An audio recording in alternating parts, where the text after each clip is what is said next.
passaria de imediato ao Sr. José Maria Robles Fraga, diretor de Relações Externas do Banco Santander, a quem também muito agradeço a presença neste fórum. Obrigado, obrigado.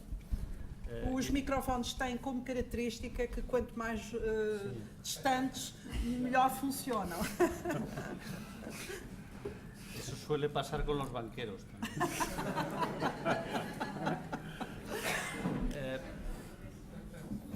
No, yo tenía la esperanza de que no funcionase el micrófono, pero la eficacia del Instituto Camões y su amabilidad hace que tengan ustedes ahora que soportar y aguantar mi intervención. Y yo quería empezar felicitando a Portugal por la victoria en el fútbol, lo cual no es difícil porque como jugaban dos equipos portugueses, yo estaba seguro del resultado. Claro, el margen de beneficio para el banco era pequeño porque, claro, si ganaba Portugal en cualquier caso, ganaba también el Banco Santander, el Santander Tota, presente en este país. En cualquier caso, nos alegramos. Y empiezo por agradecer al Instituto Camões, al Instituto Cervantes y a la Casa de América Latina de Lisboa por la posibilidad que me dan de hablar hoy ante ustedes. Además, es un placer estar en esta ciudad maravillosa, que es Lisboa, y escuchar a nuestros amigos portugueses hablar en su delicioso portugués, a nuestros amigos brasileños y en general a todos los que hablan esta lengua tan querida y tan cercana, y que hace que yo pueda hablar en español lentamente para que ustedes me entiendan. En los últimos años ha habido varios análisis y estudios, cada vez más, tengo que decir cada vez mejores, sobre la relación entre nuestras lenguas, el español y el portugués, la globalización y el futuro y el éxito de nuestras economías en el marco de la economía global, de la economía mundial.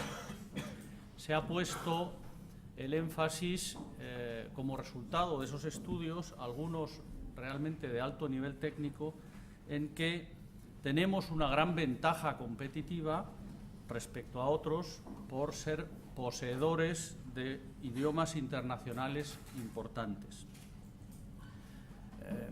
Naturalmente se trata de una riqueza compartida, esto es, no es solo nuestra, no es un beneficio exclusivo y excluyente, porque más que poseedores pertenecemos a una comunidad de hablantes.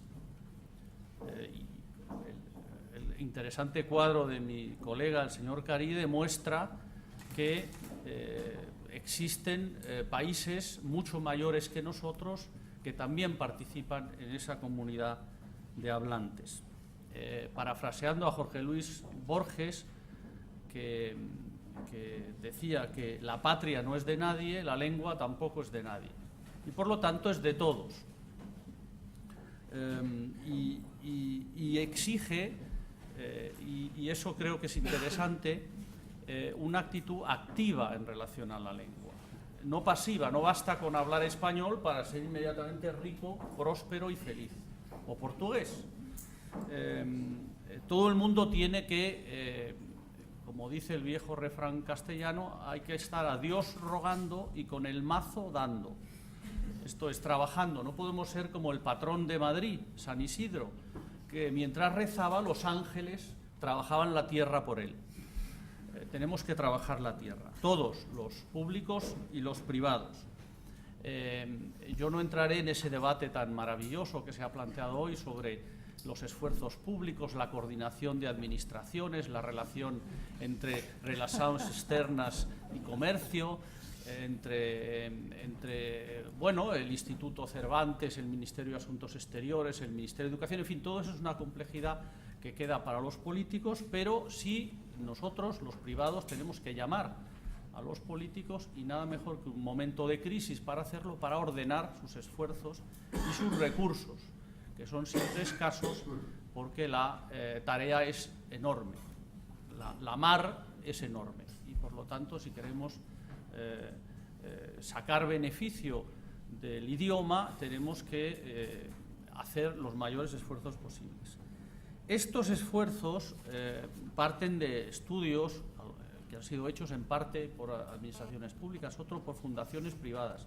Y destacaré la Fundación Telefónica, en el caso del Español, y la Fundación Santander, que han puesto a la luz estos beneficios o los beneficios que vienen, que podrían derivar y se derivan ya de pertenecer a una comunidad de 440 millones de hablantes del español. Algunos datos son impresionantes, se han sido citados. Entre 450 y 500 millones de personas hablan español como primera y segunda lengua. Es el segundo idioma, el español, más hablado del mundo, después del inglés. Y a mediados de siglo se prevé que haya ya 1.000 millones de hispanohablantes, de los cuales 110 millones en Estados Unidos. Esto es, Estados Unidos superaría a México como el primer país en el que se habla español. Claro, en Estados Unidos los hispanohablantes no solamente hablan español, pero tienen esa característica fundamental que hará de ellos la primera comunidad étnica, entre comillas, de los Estados Unidos. España creo que es un buen ejemplo del beneficio económico que supone la difusión del español como idioma internacional. Y gran parte del crecimiento relativo de España en Europa no solo viene del esfuerzo de desarrollo económico, sino también a la relación entre el esfuerzo de desarrollo económico y la pertenencia a una gran área lingüística y cultural. Y desde luego España no sería lo que es ahora sin el español, y creo que en las próximas décadas y cada vez más esta pertenencia a una comunidad lingüística muy grande será un factor determinante del crecimiento y desarrollo de España. Sobre todo en este momento de crisis en el que España, como Portugal, tiene que primero pagar sus deudas y segundo reinventar su modelo productivo. En estos momentos vemos que la economía exportadora y que compite en el mundo, la parte de la economía española que exporta y vende y compite, directamente, en muchos casos vinculada a la pertenencia al español, a la lengua del español, es el ejemplo y el camino a seguir por el resto de la economía española. Porque la relevancia de la lengua no es que solo afecta al país en general, es decir, no solamente es a la idea que tenemos de nuestro país, ustedes del suyo, sino también directamente a las empresas.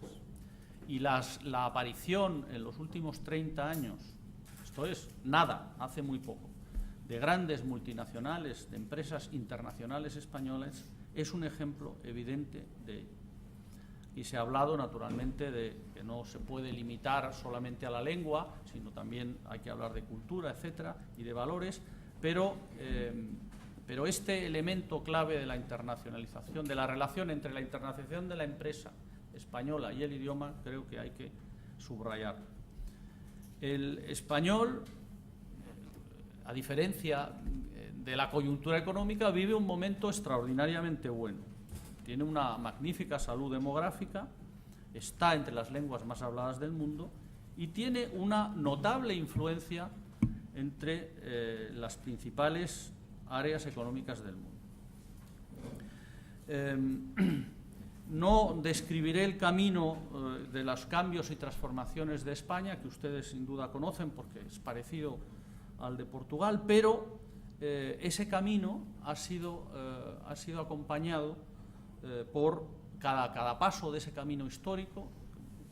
Hablamos del modelo, la integración europea, los pasos, la creación del euro, el inicio de la globalización, los cambios tecnológicos, han sido oportunidades que las empresas españolas, si han sabido hacerlo bien, han aprovechado para fortalecerse y crecer. Y ha aparecido así un tejido empresarial que no existía, que precisamente porque ha sabido adaptarse y ha buscado en el exterior oportunidades de crecimiento, es el que está resistiendo la crisis ahora y creando las oportunidades de crecimiento en el futuro. Hablaré naturalmente, y perdonen que lo haga, de mi empresa, del Banco de Santander. El Banco de Santander es un banco internacional, un banco comercial internacional, con domicilio legal en la ciudad de Santander. Es una pequeña ciudad en el norte de España, creado hace 150. Es una ciudad exportadora y en los mismos años, con 2 o 3 años de diferencia, el banco abrió su primera oficina en Madrid y su oficina en La Habana, y 3 años después en Londres. Fue el primer banco español que abrió, después de la independencia y después de, en el siglo XX, oficinas en América Latina. Estos 30 años han sido extraordinarios para el banco, decisivos, no solamente por la, digamos, la eficacia en términos económicos, sino por el crecimiento del banco. En el año 85-86, el Banco Santander, entonces de Santander, era el banco número 152 del mundo y el 6º en España, a gran distancia del 5º. Hoy es el 3º del mundo en beneficios, después de 2 bancos chinos en los últimos 3 o 4 años. Para que se hagan una idea de la dimensión, el año pasado el banco repartió a sus accionistas 5.000 millones de euros de beneficio y ganó 8.200 millones de euros en un año especialmente complicado para España y para algunos mercados en los que somos. El banco tiene una estructura legal, en fin, pero lo importante es que nosotros no somos un banco que queremos hacer todo en todas partes, sino que queremos hacer las cosas bien en algunos países si conocemos bien esos países. Y de esos 10 mercados principales, 6 son de lengua española y portuguesa. Por lo tanto, hay una de las claves del banco es la diversificación geográfica. No somos un banco con una gran cabeza y pequeños tentáculos, somos 10 grandes bancos que forman parte de un gran grupo mundial. Cada uno de esos bancos, como el Santander Tota o el Santander en Brasil, tienen su capital, su liquidez, su management, su criterio, sus equipos, y naturalmente gozan de las ventajas de un gran grupo mundial, pero que son, al ser banca comercial, bancos muy instalados en la realidad local y en la realidad institucional, social y cultural de los países a los que pertenecen. Esto es, no es un banco en el que casualmente alguien habla portugués o casualmente alguien habla inglés. Es un banco en el que el poder de las filiales y el peso de las filiales es muy importante. Eso naturalmente ha tenido una repercusión importante, inmediata, en la composición de los equipos humanos del banco. Y hoy el banco maneja como lenguas oficiales el español, el inglés y el portugués. Es un banco que tiene 180.000 empleados en todo el mundo, de los cuales 60.000 provienen de Brasil y de Portugal, 54.000 y 6.000 respectivamente. 34.000 están en España, 24.000 en el Reino Unido, 12.500 en México, 11.500 en Chile, etc. De tal manera que 60.000 empleados y 30 millones de clientes, de los casi 100 millones que tiene el banco, hablan portugués y son atendidos en portugués en casi 5.000 oficinas. El Banco Santander es el banco que tiene más oficinas del mundo, tiene casi 15.000 oficinas, en un tercio de ellas se atiende en portugués y se hacen los negocios naturalmente en portugués. La intranet corporativa todos los días aparece en portugués, nuestra web también está en portugués y de nuestro informe de actividades se distribuyen 60.000 copias en portugués. Como decía, es el resultado lógico de que entre nuestros 10 mercados principales, 6 sean iberoamericanos y 2 sean lusófonos. Una de las consecuencias naturales de esa diversificación, de esa presencia, de esa fortaleza, de esa importancia del portugués en nuestra identidad corporativa, Y es extraordinario que exista una empresa multinacional, un grupo que tenga esa composición plural, lingüística y humana, que es realmente único, ¿no?, en la historia de las corporaciones internacionales. Una de las consecuencias no solamente estos datos, el número de lusófonos o de hispanohablantes, etcétera, sino las consecuencias que eso tiene en la política de responsabilidad social corporativa que hace el banco, y que está, en el caso del Santander, de una forma única también centrada en la relación con las universidades, como apuesta por la excelencia, la cultura, la divulgación y la transferencia del conocimiento, la innovación, etc. El banco tiene acuerdos con casi 1000 universidades en todo el mundo, sobre todo, no únicamente en el ámbito iberoamericano, con todas las universidades españolas y portuguesas prácticamente, en Brasil, en América Latina, en el resto de América Latina, en Estados Unidos, en el Reino Unido, en Rusia, en China, es decir, en lugares donde hay grandes universidades que son interesantes como para hacer triangulaciones tan importantes como, por ejemplo, los convenios Marco Polo, que permiten que estudiantes de Brasil vayan a estudiar a China y estudiantes de China vayan a estudiar a Brasil, o que un estudiante chino vaya a Harvard o un estudiante de Harvard vaya a una universidad brasileña, portuguesa o española. Para que se den cuenta de la dimensión que tiene esta cooperación universitaria, el banco tiene una división dentro del banco que es Santander Universidades, una división corporativa, con centenares y centenares de empleados, con un nivel equivalente a las demás divisiones del banco, y dedicó a responsabilidad social corporativa 126 millones de euros en el 2010, de los cuales 100 fueron para cooperación con las universidades. Eso hará un total, el compromiso de nuestro presidente, que es el gran impulsor de esta política, sumará un total de 600 millones de euros en 5 años dedicados a la cooperación con las universidades. Creemos que no solamente es nuestra obligación como prueba o como ejercicio de responsabilidad social corporativa, sino que es la mejor manera y la manera más inteligente de contribuir al crecimiento y al desarrollo, invirtiendo en la enseñanza superior, en la investigación. Naturalmente eso está en directa relación con nuestro ser vinculado a la innovación, la internacionalización del mundo y de la economía, y el éxito de una empresa como es el Banco Santander, repito, una empresa con sede social en Santander, sede corporativa en Boadilla y presente en gran parte del globo. Otra iniciativa que quiero mencionar, porque es relevante, es la Biblioteca Virtual Miguel de Cervantes, que desde su nacimiento hace 10-11 años ha incorporado ya más de 28.000 registros bibliográficos a sus archivos y que es accesible a través de otra gran iniciativa de la cooperación del banco con universidades, que es Universia.